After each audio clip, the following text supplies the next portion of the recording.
Welcome to PR Talk, sponsored by the PRSA of Oregon. This is your host, Amy Rosenberg, founder of Veracity and author of A Modern Guide to Public Relations. Help other people find our podcast by subscribing, rating, giving us a review, or sharing on social media. Thanks for tuning in. Hi, I have Dr. Charles Redd on the phone. Well, not on the phone, but on the podcast today. Hi, Dr. Charles. How are you? I am doing fantastic, and thanks for having me and giving me an opportunity to share with your audience. Yeah, well, thank you for coming. Oh, yes, absolutely. And I'm just so enthusiastic and passionate about what I like to share today. Yeah, so first, before that, can you just give us a rundown on your bio and how you're helping people with your coaching program, but how that all started in corporate America? Well, you said it. Corporate America is my beginning. When I graduated from college, I entered into the sales side of business in corporate America, having worked for some great companies such as Coca-Cola, PepsiCo, and presently working for the Hershey Company. So I've always been involved with these consumer products good industry companies that sell great products to our consumers. And when I think about my experience, I've been involved in leading teams and coaching teams for the most part of my career, in addition to representing my companies, sitting across the desk from a buyer at a chain headquarters.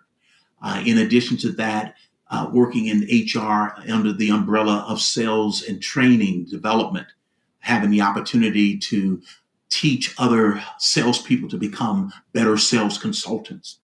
And so that's on one side of the experience that I do. On the other side of that, I'm an author, a speaker, a mentor, and a life coach. And that's where I really get the most energy from, because I get a chance to pour in and help develop people to become their maximum. I wrote a book called Don't Stop Now. It's a book about my life journey, as well as some inspirational stories and some leadership tips as it relates to team and teamwork. I just completed the coursework as serving as a life coach. I do some life coaching, but I'll gain my full credentials from the International Coaching Federation, which is known worldwide. I just have an exam to take for that. But I have a group of mentees. I mentor some men and women as it relates to business and leadership. I take great pleasure in sharing with that. But when it's all said and done, when you add it all together, being a person of leadership, having a doctorate in transformational leadership, as well as having a heart and a passion to help people become unstuck in their life and uncover their passion and their purpose for life. That's really the joy of what I do and what I've been doing and what I continue to do, and I will do the rest of my life. When I think in terms of life coach, it's helping people to really get unstuck. You know, I just truly believe that everybody has something of value to offer, but then not necessarily everyone has been able to uncover that value. So a life coach asks powerful questions to get people to look within inside themselves and dream out loud and set goals. And I serve as a person that comes alongside of them and to add value and to encourage and hold them accountable to reach their goal. So when I think about what it is that I do, leadership stands out, as well as helping people get unstuck and finding their passion and purpose for life. When I think about the recording artists who make great music, and some of them have gone on, the music still plays. And I just truly believe that we have an opportunity for people such as you and I and others, that we can live a life of significance and leave a legacy for generations to follow, thus meaning that the music continues on. And that's what we want, to leave something that is of value and of significance that's going to make a difference in our world that we live in today. Oh, cool. So can you quickly talk about how people get stuck and how you consequentially get them unstuck?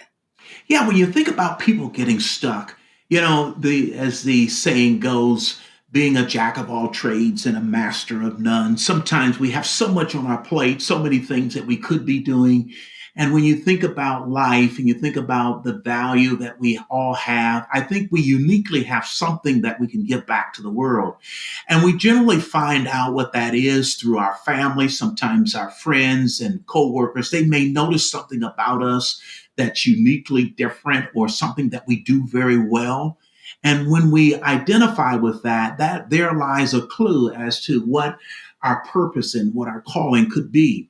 And so when people dial in on that which they're good, it serves as an opportunity for them to grow that gift and to be able to use that gift in a more effective way, thus giving you the passion and the drive and the energy to pursue that. And I think so many times that we get so busy with a lot of good things, but not necessarily the right things. And so when you think about uncovering that which you do well, I think I can relate that to a baseball player who wants to become a major league pitcher. And so they can throw the ball fast, and they can throw it hard. Maybe they can throw it 95 miles an hour. The point is that the point that they have uncovered something that they can do well, now they must be able to gain command over that pitch.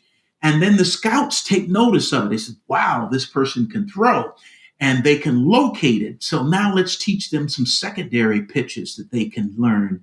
And so the number one is what got the attention, what got the people to look at them. But then as they continue to grow and develop, they become that much more effective because they have given their time and their energy.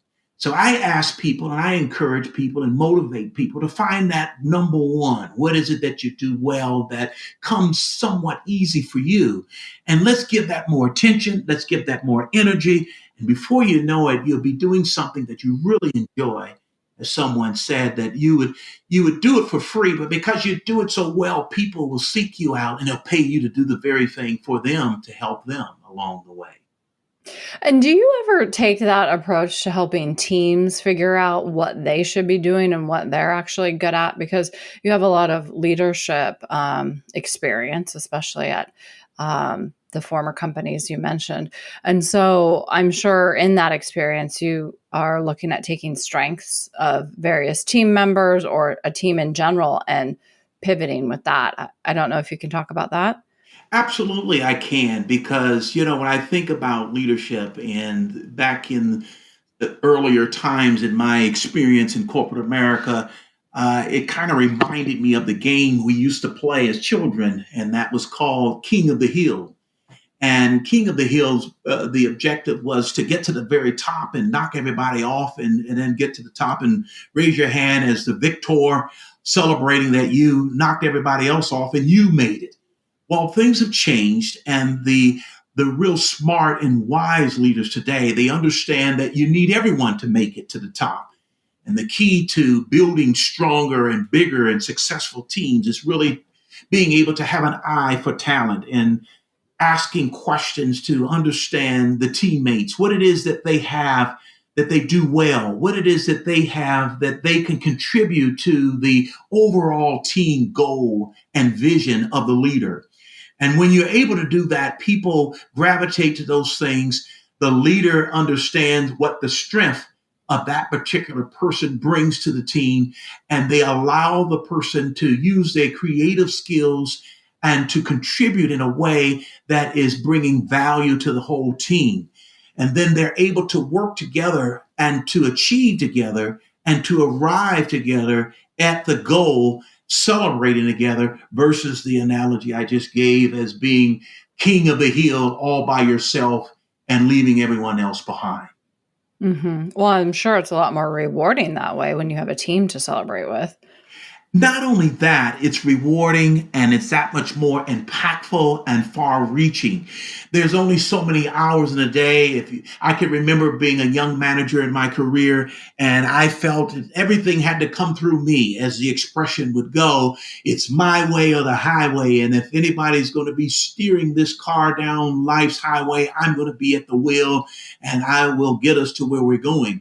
Well, that doesn't work because I can work all of the hours in the day, but when you're able to bring people along with you and understand that in of yourself you cannot do it, you can't, there's not enough time to accomplish the things that you set out. But when you're able to bring people in and work, as we call it, teamwork, and teamwork is something, as they say, makes the dream work. And that is the key, is buy-in, consensus, and people going after a common goal and celebrating together and being able to achieve as a result that much more than they ever thought they could or imagined. Yeah, and not only is there so much time in the day, as you mentioned before, people have different strengths, and so kind of getting back to that purpose question, I think Mhm. our purpose in the world. I mean, that's a really big question, and so whether you're helping individuals find that or helping teams find their individual purposes, and adding that collectively as a group, um, with everybody using their own skills, there's so much more you can accomplish if you're with a team versus on your own. So, how do you help people figure that out in terms of their strengths? But well, there's two things that come to mind. One, the why question: Why am I here? And then you have to really look within inside yourself. What is it that I have that I can share with everyone, and that everyone will benefit from the gift that I have? The second thing I can share with you is that I've attended career fairs at universities, and it's interesting how seniors come to the career fair, and some still have not determined what it is that they want to do in life, but yet they invested 4 years of college and having to pay, in many cases, tuition back. And sometimes a student would come by the booth and would ask the question, "What do you have?" Well, it's the wrong question at that time, because at the career fair, it's not about what do we have. It's about, you've done your homework and you've identified the company, you've identified the position, and you have your elevator speech ready and prepared to share with that company. But there have been times where I've stepped around from the booth and I got with the person individually and I said, "Let me ask you a question, since you haven't really quite figured out what it is that you want to do, because there's really not an employer here at the career fair that's going to take you on board while you're still trying to figure it out.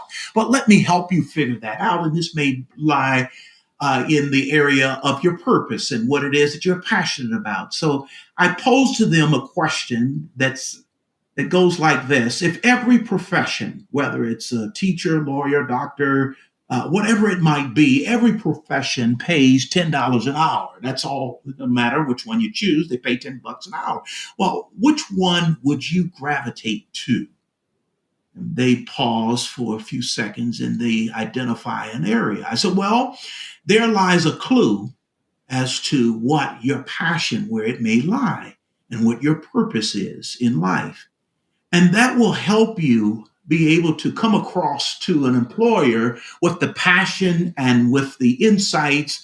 And that'll get you an opportunity to interview and be able to share more experiences that you have and answer the question, why me, and why that position is perfect for me to start my career." Oh, interesting. Yeah. So if you take all of the external motivators off the table, it's like it may be easier to see where your passion may lie. Absolutely. And we have Mhm. clues along the way. People tell us, our friends tell us, our family tell us. Sometimes our family tell us the wrong thing, because I can remember a relative of mine.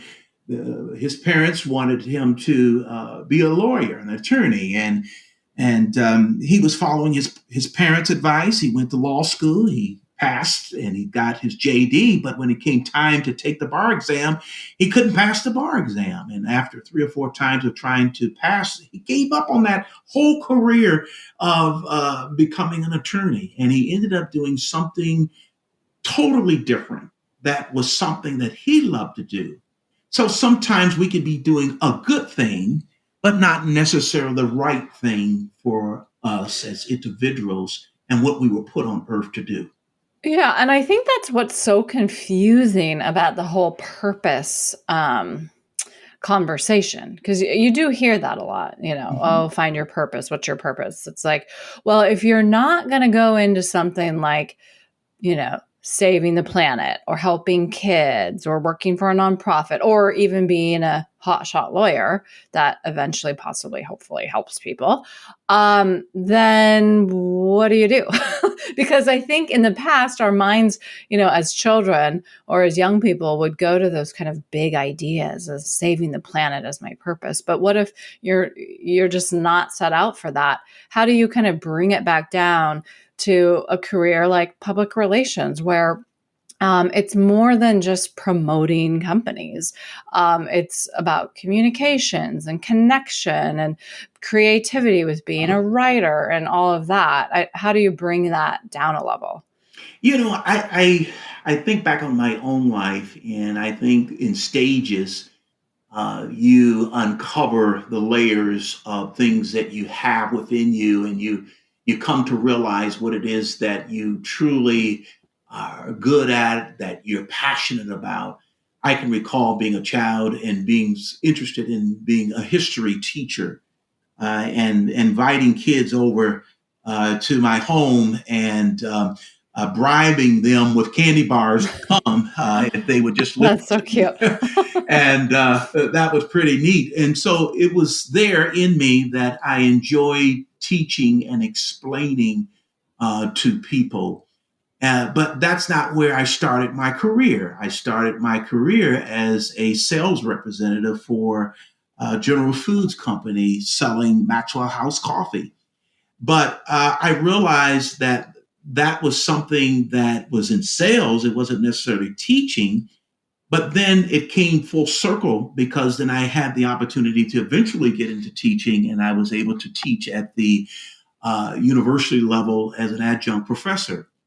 And Hmm. taking that experience and continuing to grow my career, I spent a lot of time in training and development of people, as well as leading and coaching teams.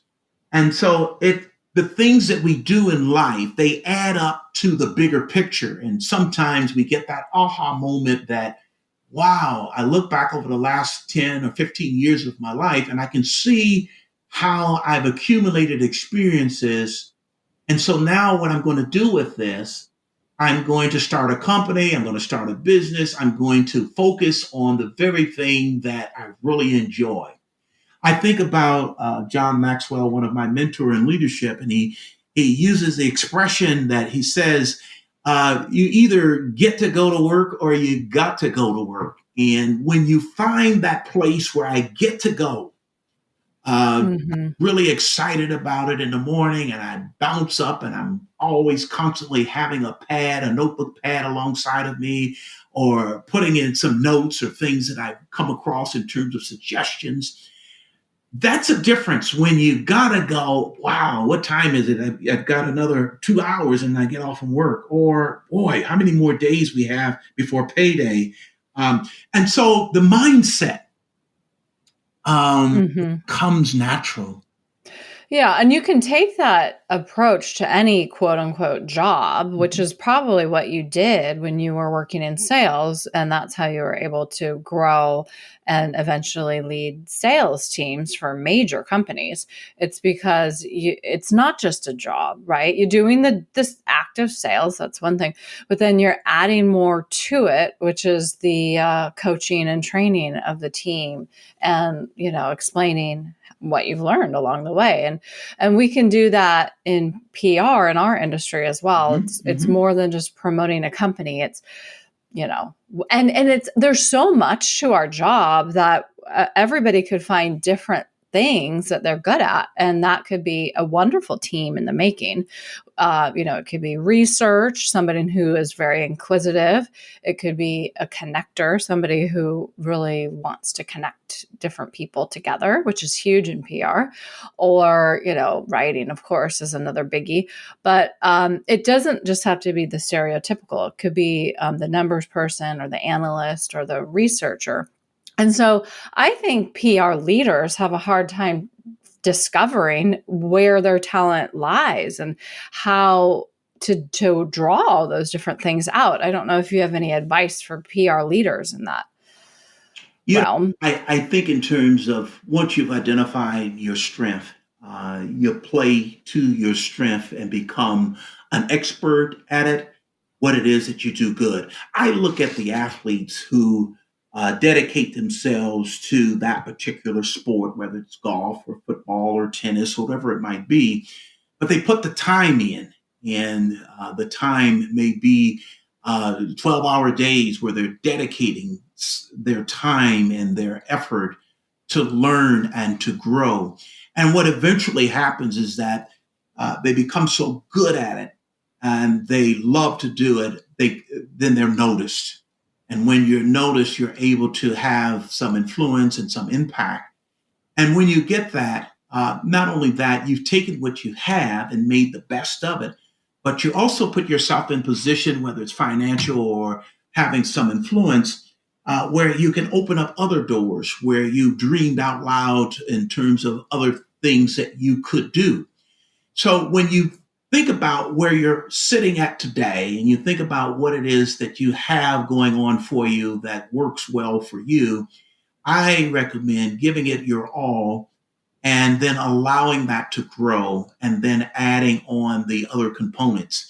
When I think about McDonald's years ago when they came out and it was the Big Mac and they would count how many people consumed the Big Mac, that was the driving force that got their business going and off the ground. They didn't talk much about the fries and the apple pie, but they added the other components as they got bigger.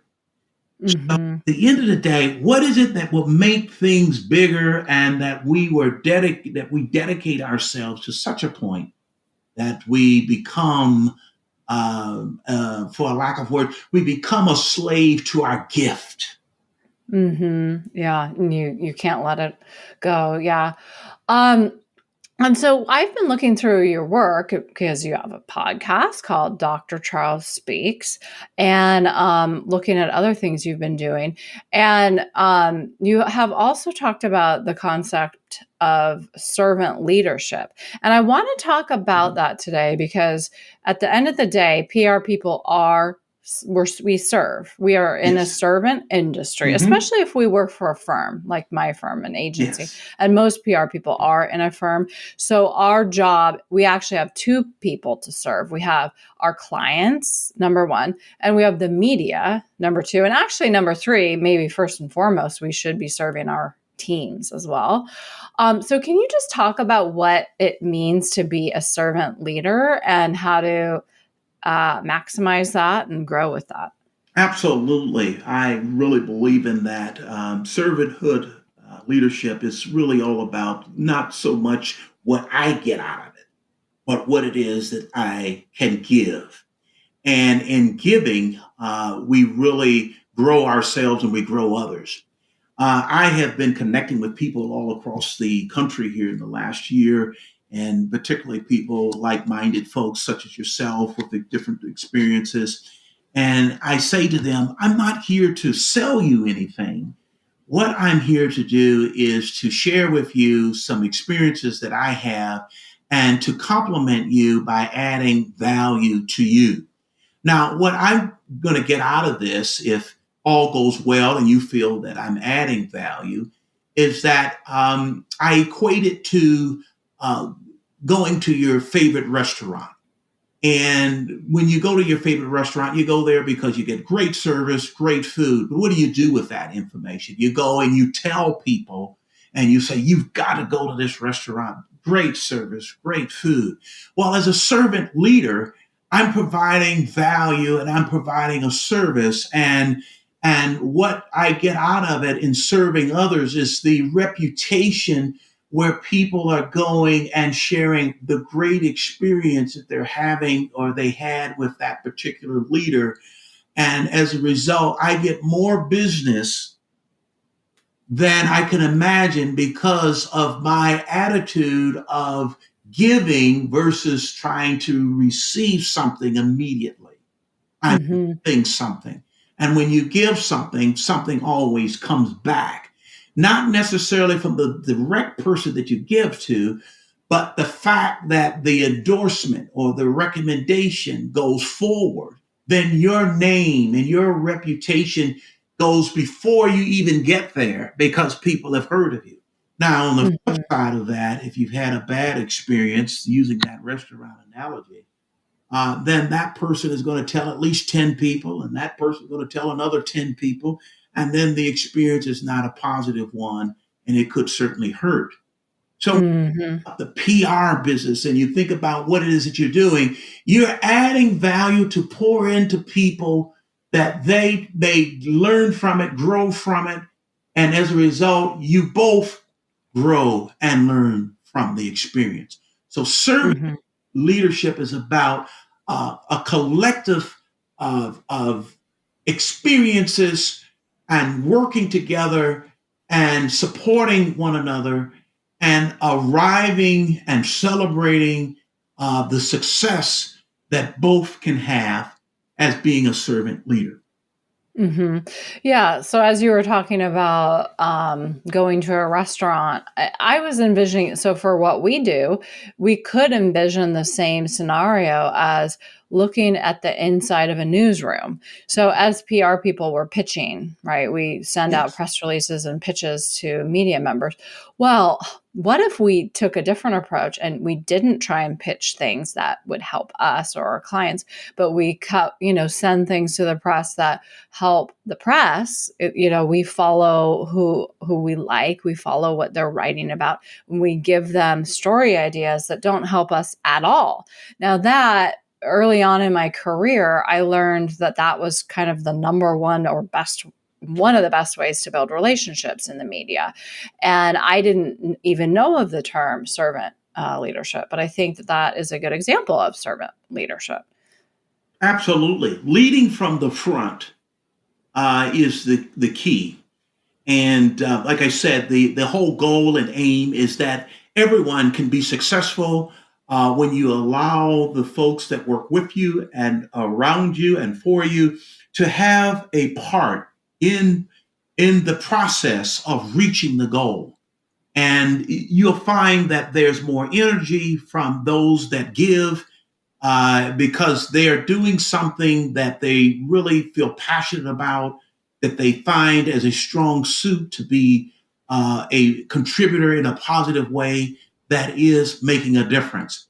It draws, in addition to all of that, energy because it's hmm something about that energy that keeps you propelling. You'll burn, but you won't burn up and burn out. That's the key. hmm And you find your hmm passion and you're delivering on it and you're working together as a team. Well, yeah, and it's more rewarding to give than to receive. And I know that sounds kind of like a cliche that's probably been said before, but I mean, it literally feels better. When you're asking, that feels self serving. So when you start out by giving, you can walk away from the conversation or the experience feeling good, and then something might come back to you in return. Absolutely, I believe that. Of course, you want to drive for results because you want to be among the best at what you do and what you serve. And I think the key is when you take the mindset and the attitude that every job that we do, every service that we provide is a self portrait of the one who does it. And so we want to autograph our work with excellence. We want to cultivate an inward determination to succeed, but by doing that, by giving back and allowing for everyone to be a participant in it in some form or fashion. So, and then can you talk about how people can find you if they want to learn more about this in terms of to discover their purpose or learning how to be a good leader in general, whether that's servant Absolutely. leadership or not? We talked a little bit the podcast. In my podcast, you can find me there, Dr. Charles Red. And of course, I'm on LinkedIn.